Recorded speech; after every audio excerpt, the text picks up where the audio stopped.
When we first bought the house, we knew that there was going to be some plumbing issues. I mean, they had a bucket stuck in the wall right under the bathtub, so we kind of knew there was something going on, but we didn't know the extent of it. The family room below had evidence of water damage, and we had to figure out exactly what was going on.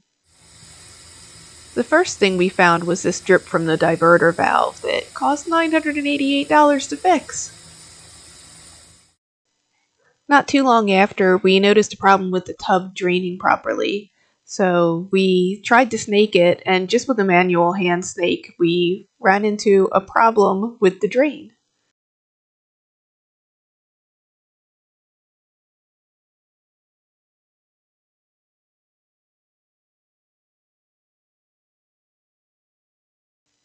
It's interesting the things you find under a 60-year-old bathtub.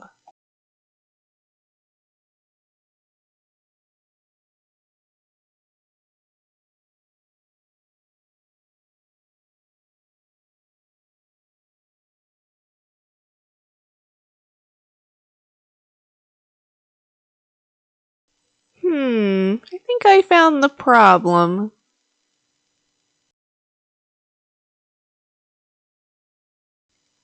Having already made a hole in the ceiling, we decided we were just going to rip the whole ceiling out. I mean, why not?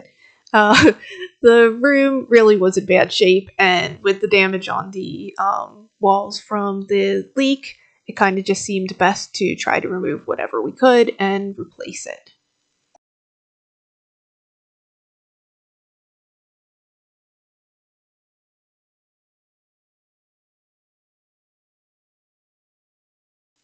It turns out it was a good idea because guess what we found? Yes, another leak. It turns out that the toilet was leaking too.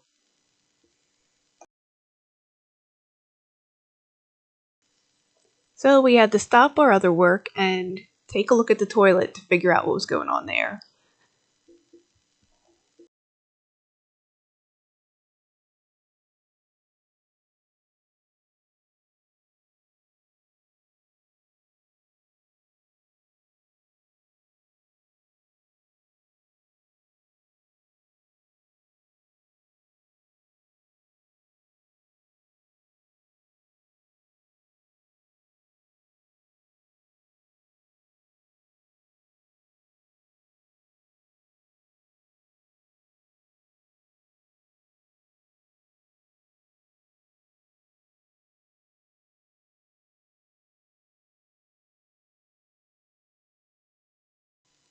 Okay, you may be thinking, what the hell is that?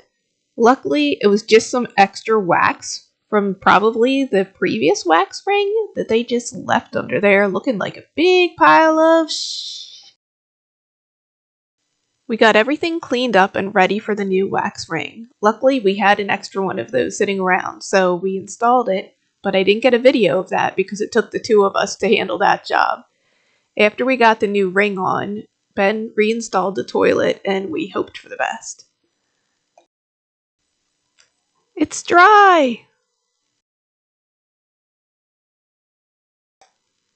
Unfortunately, that's not the end of our plumbing problems because it turns out that the laundry drain is completely clogged, and after spending a few $100s having the plumber try to clear it, it was determined that we are going to have to dig it up.